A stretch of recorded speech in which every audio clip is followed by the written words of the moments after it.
Hello, my name is Luis Pereira. I'm an assistant professor of psychiatry at Columbia University Medical Center, and I'm here to talk about preventative strategies in HIV infection that include PrEP, PEP, treatment as prevention, and doxy-PEP.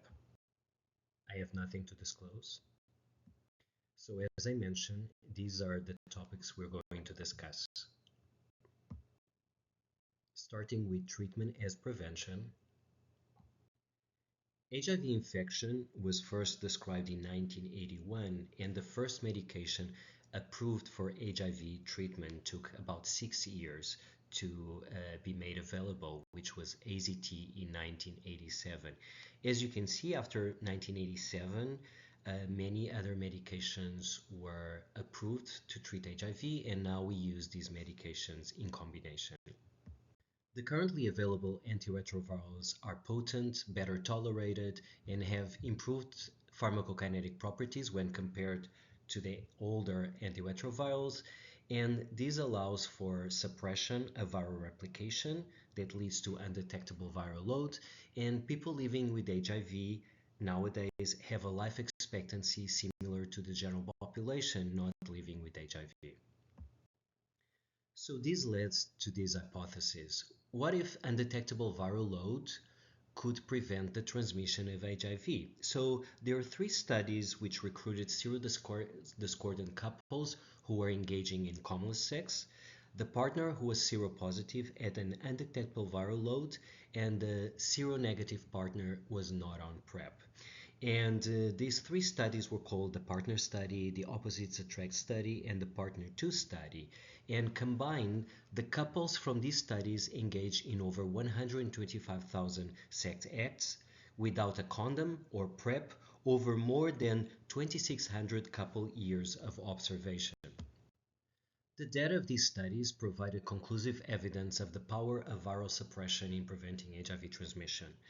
So the CDC and the US Department of Health and Human Services released the following statement. This was back in 2018, that people living with HIV who take HIV medications as prescribed and get and keep an undetectable viral load or stay virally suppressed have effectively no risk of transmitting HIV to their HIV negative sexual partners. And this campaign is called U equals U. That means undetectable means untransmittable.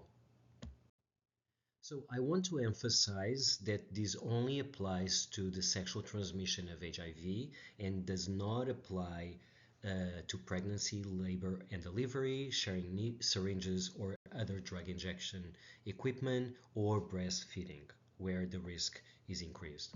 So it's clear that the success of treatment as prevention depends on both achieving and maintaining an undetectable viral load. However, it is estimated that almost a third of people with HIV in care do not maintain viral suppression over a 12-month period. For this reason, the CDC recommends discussing with patients and their partners the challenges related to achieving and maintaining viral suppression, which include time to viral suppression, which means the time between the moment the patient initiates a medication and the moment the viral load becomes undetectable, discuss adherence to daily treatment, and it's important, knowledge of viral load, risks of stopping HIV medications, and also discuss protection against other STIs. And now we are going to discuss pre-exposure prophylaxis or PrEP. Historically, we have had different strategies for HIV prevention, which include vaccines, and as we know, the results have not been reliable.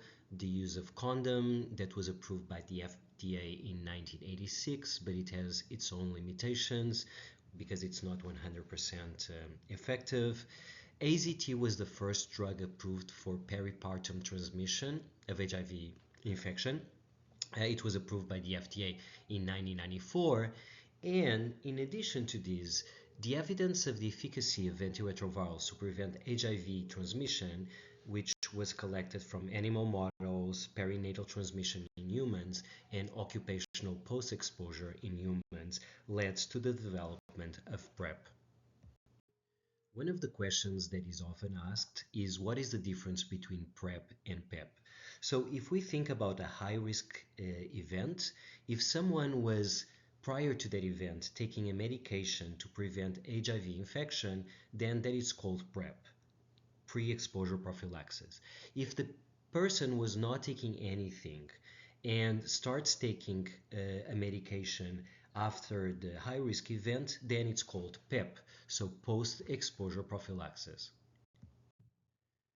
This table summarizes the initial studies on PrEP, and as you can see, there are different populations studied, including men who have sex with men and transgender women, cisgender women, serodiscordant couples, heterosexual men, and people who use intravenous drugs. If you look on one of the columns on the right, you can see that the efficacy varied between 0% in the voice study up to 86% in the upper gay and proud studies. And the reason for this variation is because the efficacy of PrEP is highly dependent on adherence. So PrEP is defined as the use of antiretroviral medications to prevent the transmission of HIV through sex or an intravenous drug use. It englobes a comprehensive HIV plan, which includes discussion of the importance of adherence to medications. As we have discussed, decreased adherence leads to decreased protection, but also proper condom use, screening for other sexually transmitted infections, and other risk reduction methods. So regarding PrEP for sexually active patients, we should assess the individual risk of HIV infection, but PrEP should be discussed with all patients and prescribed to all patients if requested. And the same principle applies to people who inject drugs. We currently have a total of 4 medications that are approved by the FDA to be used as PrEP. You can see 3 of them here, and there's a 4th one that was recently approved, and I'm going to talk about that one later. So the first one that was approved in 2012 was Truvada, which is a combination of emtricitabine and tenofovir, FTC and TDF. Then in 2019, Descovy was approved, which is a combination of FTC and TAF. TAF is a different formulation of tenofovir. And in 2021, cabotegravir was approved. As you see, the first 2 are oral medications, and cabotegravir is administered as an IM medication every 2 months. The most recent one is also an injection, even though it's subcutaneous, and it's administered every 6 months. So we have here the 2 oral medications approved to be used for PrEP, so Truvada and Descovy. The main things to keep in mind are that Truvada has the potential to cause some side effects, including bone and renal toxicity, and this is a potential long-term side effect. And Descovy, it's not approved to be used in cisgender women, and this is because the effectiveness in this population has not been well evaluated, and it has a few advantages when compared to Truvada.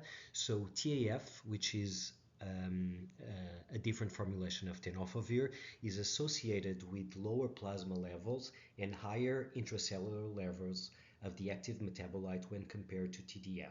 And this leads to less bone and renal toxicity, which is a side effect that we just discussed regarding Truvada.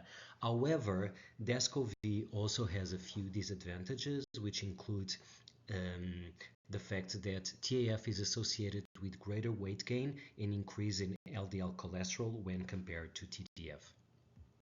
Apretude is the brand name of cabotegravir, which is a long-acting injectable, and it's FDA approved to prevent HIV acquired through sexual contact, but it's not approved to prevent HIV infection acquired through intravenous drug use.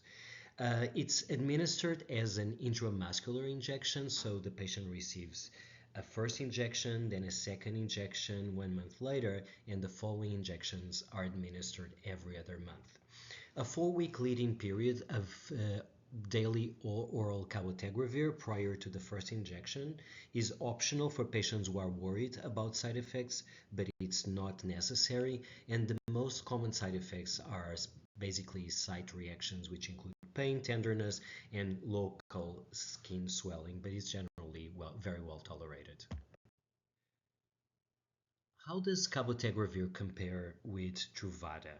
As we discussed earlier, PrEP's efficacy is highly dependent on adherence, and taking a daily pill can be very challenging.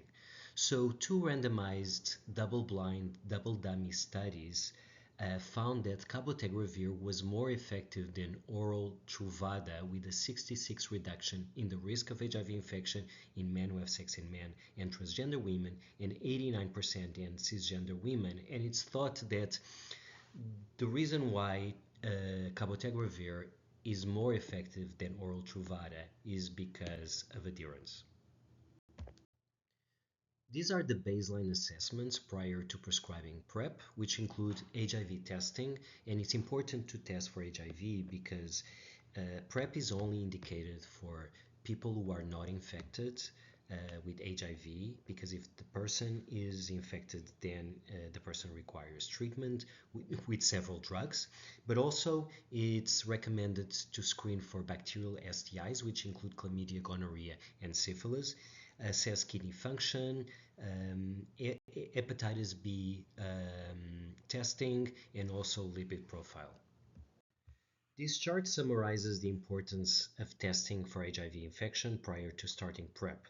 So even if the HIV serology is negative, we should assess for a reported HIV exposure-prone event in the past 4 weeks, and also about signs or symptoms of an acute HIV infection during the prior 4 weeks, which are usually similar to a mild flu or viral infection. It may include fever, fatigue, sore throat, rash, myalgias, cough, nausea, and vomiting. And if that's the case, then we should send plasma for HIV antibody and antigen assay. And this is just to confirm that the patient did not acquire HIV infection during the past 4 weeks before we start PrEP. Kidney function should be assessed to check if it's safe to prescribe oral PrEP, either Truvada or Descovy, and to have a baseline estimated creatinine clearance if the patient is prescribed oral PrEP. So Truvada is approved for use in people with a creatinine clearance over 60, and Descovy can only be used in people with a creatinine clearance over 30. On the other hand, cabotegravir, the brand name is Apertute, can be prescribed in patients with renal disease. So if the patient has renal disease, cabotegravir is a good option. The reason why we should test for hepatitis B infection prior to starting PrEP is because anthracidabine and tenofovir can be used to treat chronic hepatitis B infection, so it's preferred as PrEP in these patients. Also, the patients should be educated about the risks of stopping oral PrEP without appropriate follow-up, and this is because they may experience rebound hepatitis B replication, which can lead to liver damage. Lipid profile is particularly important for patients who plan to be on Descovy, and this is to check for cholesterol and triglycerides because TAF may affect these lipids. So in summary, HIV testing is required in all patients prior to starting PrEP. We should screen for bacterial STIs, which include chlamydia, gonorrhea, and syphilis. We should assess the kidney function in patients who plan to take oral PrEP.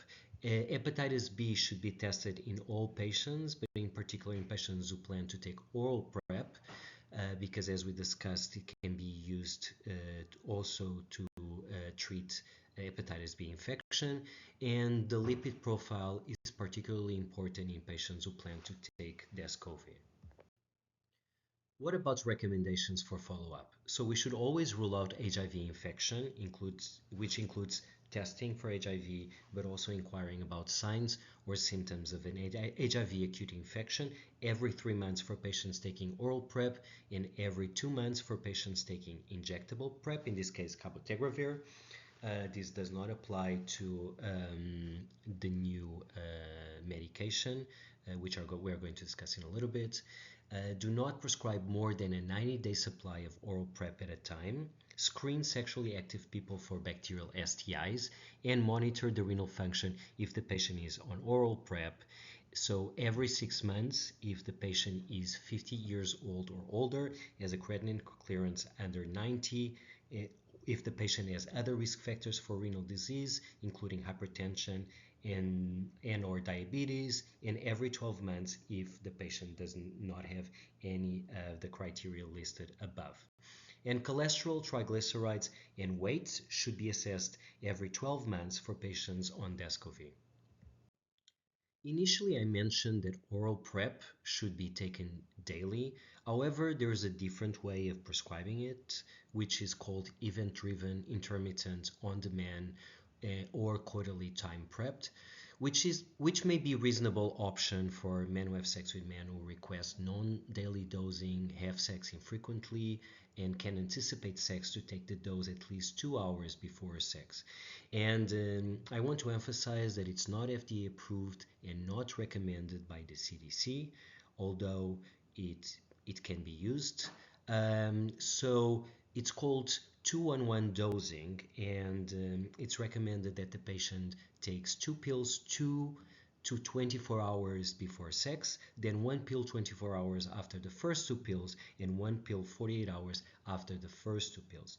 I just want to say that this only applies to Truvada, so Descovy should not be used as on-demand PrEP, only Truvada can be used. PrEP is highly effective at preventing HIV, and it reduces the risk of sexual transmission by up to 99% and the risk from injection drug use by at least 74%. But is PrEP 100% effective? Unfortunately, it's not.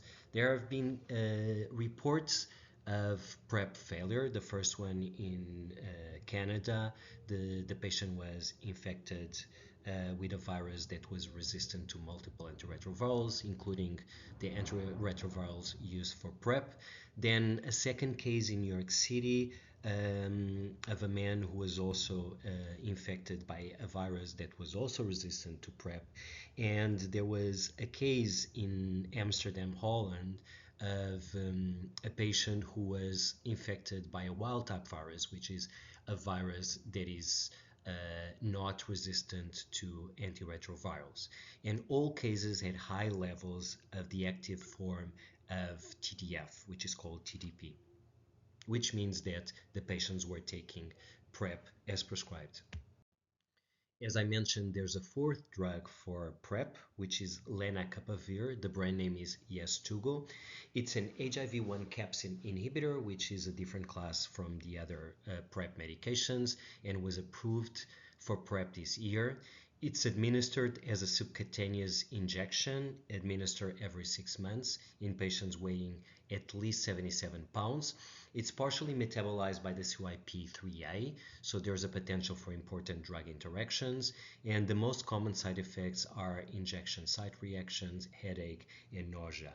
So the way lenacapavir is initiated is the patient takes in the office 2 pills at the same time and 2 injections, and then takes 2 pills to take at home on the following day.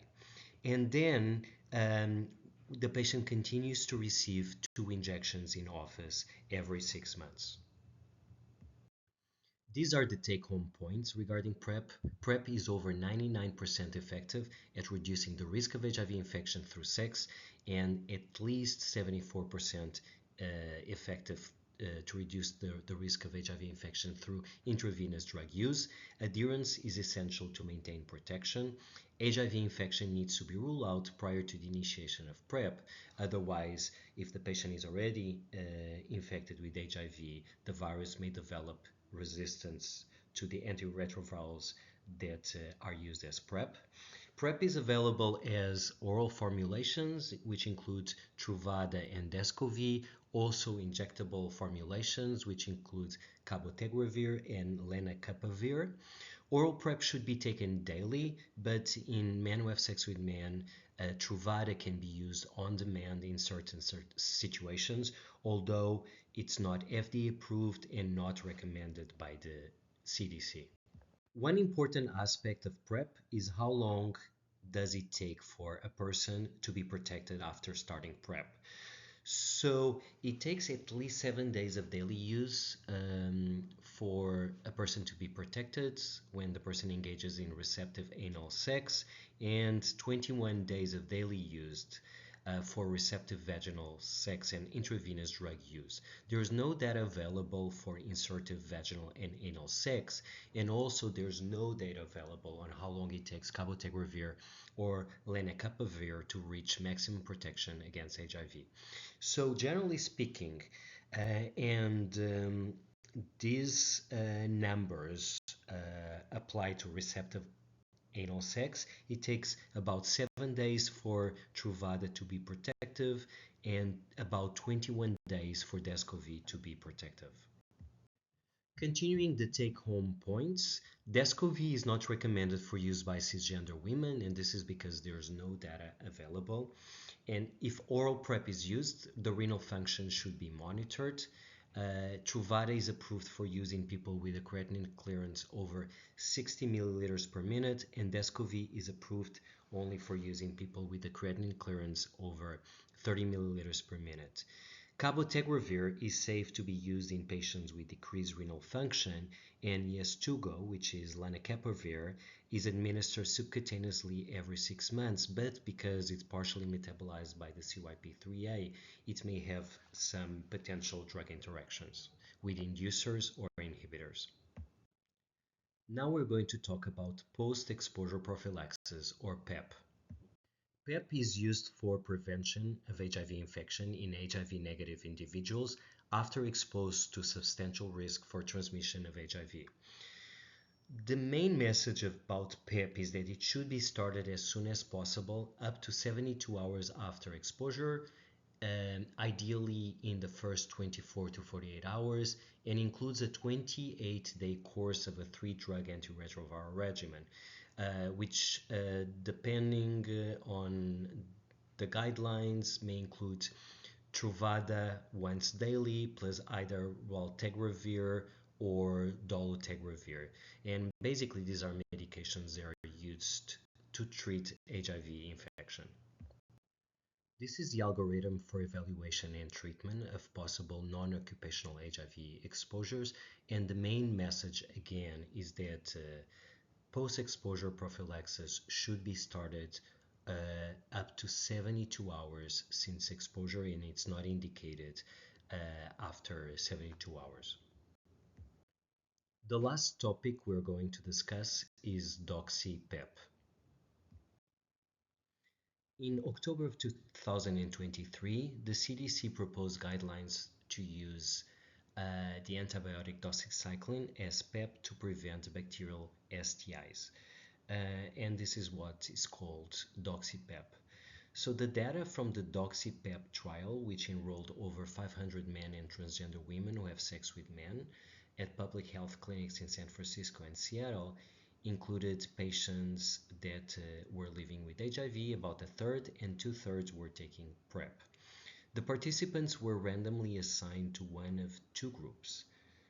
One of the groups included patients that would take a single dose of oral doxycycline within 72 hours after condomless sex, and the second group would receive the standard of care, which included regular testing and treatment following an STI diagnosis.